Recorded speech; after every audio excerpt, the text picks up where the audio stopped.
कुछ भी हो जाए, कभी भी ये 3 लोगों पर भरोसा मत करना। बहुत समय पहले की बात है। एक समृद्ध राज्य था जहां एक प्रसिद्ध नगर स्थित था। उसी नगर में एक चोर रहता था जो छोटी मोटी चोरी करके अपनी गुजर बसर करता था, लेकिन छोटी चोरी से उसका पेट भरना मुश्किल हो रहा था। एक दिन उसने सोचा, पाप तो पाप ही होता है, चाहे छोटा हो या बड़ा। अगर पकड़ा गया तो सजा भी बराबर ही मिलेगी, तो क्यों ना बड़ी चोरी करूं। इस विचार के साथ उसने निश्चय किया कि वह राजा के खजाने को लूटेगा। रात का अंधेरा छाने पर वह चुपके से महल में घुस गया और किसी तरह खजाने तक पहुंच गया, लेकिन वहां भारी पहरा देखकर वह घबरा गया। पहरेदार को चकमा देना उसके लिए कठिन था। उसने सोचा, अगर मैं चोरी करने की कोशिश करूंगा तो निश्चित ही पकड़ा जाऊंगा। वह निराश होकर वापस जाने ही वाला था कि उसके मन में एक नई तरकीब आई। उसने सोचा, अगर मैं राजा के वस्त्र पहन लूं तो कोई मुझ पर शक नहीं करेगा। इस विचार के साथ वो राजा के शयन कक्ष की ओर बढ़ा।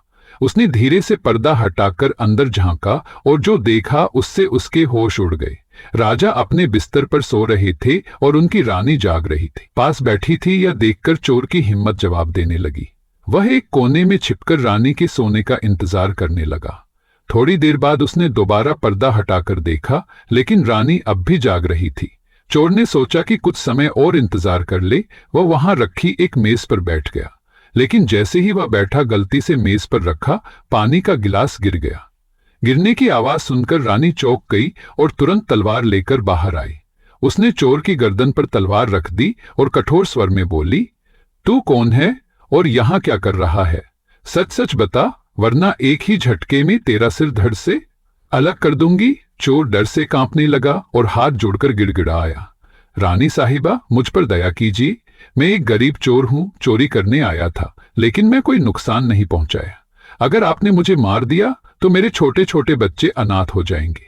रानी कुछ देर सोचती रही, फिर बोली, ठीक है, मैं तुम्हें छोड़ सकती हूं, लेकिन एक शर्त पर। चोर ने सहमते हुए पूछा, क्या शर्त है रानी? मुस्कुराकर बोली, तुम्हें मेरे साथ रात बितानी होगी, तभी मैं तुम्हें छोड़ूंगी। यह सुनकर चोर और अधिक घबरा गया। रानी साहिबा, ये क्या कह रही है? मैं एक तुच्छ चोर और आप महाराज की रानी हैं। मेरी औकात नहीं कि आपके साथ वह करूं। लेकिन रानी ने उसकी एक ना सुनी। उसने तलवार उठाई और धमकाते हुए कहा, अगर जान बचानी है तो मेरी बात मान लो, वरना अभी यमलोक भेज दूंगी। चोर के लिए ये स्थिति और भी भयावह हो गई।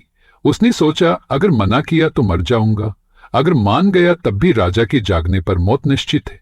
थोड़ी देर सोचने के बाद चोर ने रानी की सुंदरता देखकर हां कर दिया।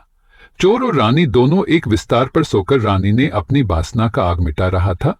चोर और रानी दोनों एक विस्तार पर सोकर रानी ने अपनी वासना का आग मिठा रहा था। चोर और रानी दोनों एक विस्तार पर सोकर रानी ने अपनी वासना का आग मिठा रहा था। चोर और रानी दोनों एक विस्तार पर सोकर रानी ने अपनी वासना का आग मिठा रहा था। चोर और रानी दोनों एक विस्तार पर सोकर रानी ने अपनी वासना का चोर और रानी दोनों एक विस्तार पर सोकर रानी ने अपनी वासना का आग मिठा रहा था। चोर और रानी दोनों एक विस्तार पर सोकर रानी ने अपनी वासना का आग मिठा रहा था। साहिबा, मुझे 5 मिनट का समय दे।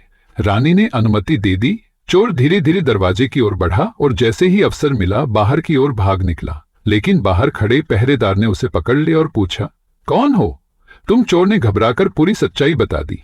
पहरेदार ने ठंडी हंसी हंसी और कहा, अगर तुम्हें अपनी जान प्यारी है तो रानी की बात मान लो। चोर के सामने अब कोई और रास्ता नहीं बचा।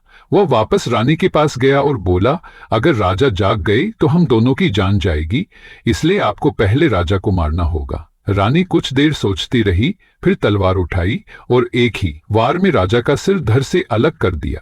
जैसे ही राजा का सिर गिरा, रानी बेहोश होकर गिर पड़ी। चोर ने इस अवसर का लाभ उठाया और महल से भाग निकला। सुबह जब महल में शोर मचा तो सभी यह जानकर स्तब्ध रह गई कि राजा की हत्या हो चुकी है। रानी राजा की मृत्यु पर विलाप करने लगी, लेकिन सिर्फ एक पहरेदार को सच्चाई का अंदाजा था। उसने रानी से पूछा, रानी साहिबा, सच बताइए, राजा को किसने मारा, आपने या चोर ने? रानी चौकन हो गई। उसने सोचा कि अगर सच्चाई सामने आ गई तो उसकी भी मृत्यु निश्चित है, इसलिए उसने चालाकी से कहा, अगर इस रहस्य को अगर ने रानी चौकन हो गई। उसने सोचा कि अगर इस रहस्य को जानना है तो नगर के बाहर जंगल में रहने वाली एक बूढ़ी औरत के पास जाओ, वह तुम्हें सच्चाई बता सकती है। पहरेदार तुरंत जंगल में उस बूढ़ी औरत के पास पहुंचा। उसने पैर गिरकर विनती की, मुझे बताइए कि राजा को किसने मारा।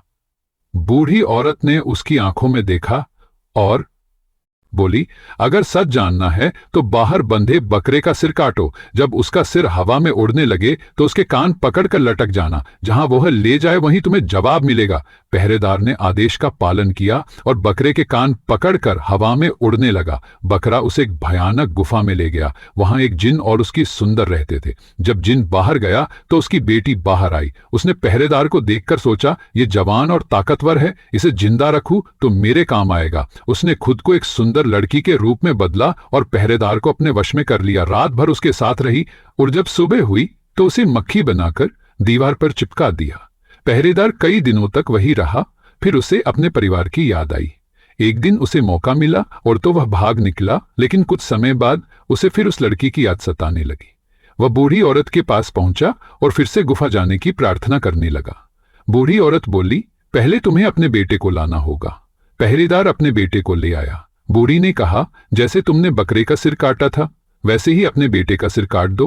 पहरेदार प्रेम के नशे में पागल हो चुका था।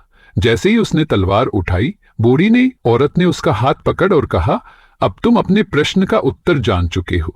3 चीजों पर कभी भरोसा मत करना। एक हवस, यह आदमी को अंधा बना देती है, जैसे राजा की मौत हुई। 2 लालच, यह किसी को भी अपनों की बलि देने को मजबूर कर सकता है। 3 इश्क, यह आदमी को मौत के दरवाजे तक ले जाता है। पहरेदार बूढ़ी औरत की बात सुनकर स्तब्ध रह गया। उसने सोचा कि सच जानने की उसकी चाह ने उसे कहां से कहां पहुंचा दिया। उसे राजा की हत्या का सच तो नहीं मिला, लेकिन जिन 3 सबकों की ओर बूढ़ी औरत ने इशारा किया वे उसकी आंखें खोलने के लिए काफी थे। पहरेदार ने हिम्मत जुटाकर बूढ़ी औरत से फिर पूछा, मां, क्या अब भी मैं राजा की हत्या का सच नहीं जान सकता? बूढ़ी औरत मुस्कुराई और बोली, सच तुम्हारे सामने है, पर तुम्हारी आंखें उसे देखने को तैयार नहीं है। पहरेदार उलझन में पड़ गया। वह महल वापस लौट आया और रानी से दोबारा मिला। रानी अब तक शोक में डूबी दिख रही थी, लेकिन पहरेदार की नजरों में अब एक नया संदेह जाग उठा था। उसने रानी से कहा, राजा के खून का बदला लेना मेरा कर्तव्य है, लेकिन अगर मैं हत्यारे को गलत पहचान लूं तो यह भी एक अपराध होगा। रानी ने गंभीर स्वर में कहा, इस दामद है। रानी ने गंभीर स्वर में कहा, इस दामद है। रानी ने गंभीर स्वर में कहा, इस विषय पर चर्चा करना व्यर्थ है। राजा के बिना अब यह राज्य अनाथ हो चुका है। पहरेदार ने सिर झुका ली, लेकिन वह इस रहस्य को हल करने के लिए संकल्पबद्ध था। उसने महल के अन्य पहरेदार से चोरी छिपे पूछताछ की और धीरे धीरे उसे सच्चाई की एक झलक मिलने लगी। कुछ सेवकों ने बताया कि राजा और रानी के बीच पिछले कुछ महीनों से तनाव था। राजा को शक था कि रानी किसी अन्य पुरुष में रुचि रखती है।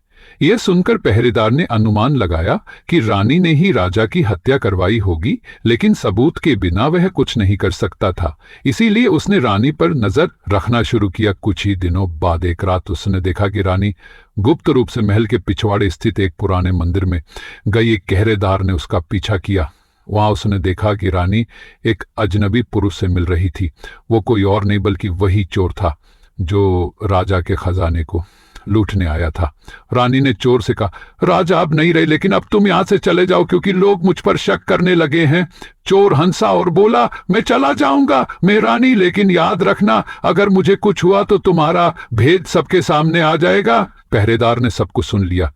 अबे उसके पास पूरा सच था, लेकिन उसने सोचा अगर मैं ये बात सबको बता दूं तो क्या न्याय मिलेगा, या फिर सत्ता का कोई और लालची व्यक्ति राजा बनने के लिए इस अवसर का फायदा उठाएगा। उसने फैसला किया कि वह सीधे रानी का सामना कर। अगले दिन वह दरबार में पहुंचा और रानी से कहा, महारानी, मैं सच जान चुका से हूं, लेकिन मैं चाहता हूं कि आप स्वयं इसे स्वीकार करें। रानी पहले तो चौंक गई, लेकिन फिर संयम रखते हुए बोली, तुम्हारे पास कोई सबूत नहीं है। पहरेदार ने उत्तर दिया, मैंने आपकी और उस चोर की बात सुनी है। रानी अब डर गई थी, लेकिन उसने एक आखिरी चाल चली। उसने सभा में सबके सामने ऐलान किया, यह पहरेदार मुझ पर झूठ आरोप लगा रहा है। लेकिन तभी महल के सैनिकों ने आकर सूचना दी कि वह चोर जिसे रानी ने महल से भागने को कहा था, मरा हुआ पाया गया। किसी ने उसका गला रेत दिया था। रानी को समझ आ गया कि अब उसके पास बचने का कोई रास्ता नहीं था। उसने अपनी तलवार निकाली और अपने ही हृदय में उतार ली। राज्य ने एक राजा को खो दिया था और अब रानी को भी। लेकिन पहरेदार अब भी असमंजस में था। क्या सच का सामना करने से कोई लाभ हुआ? बूढ़ी औरत की सीख उसके कानों में गूंज रही थी। चीजों पर भरोसा मत करना। हवास, लालच और इश्क, यह तीनों किसी को भी बर्बादी तक ले जा सकते हैं।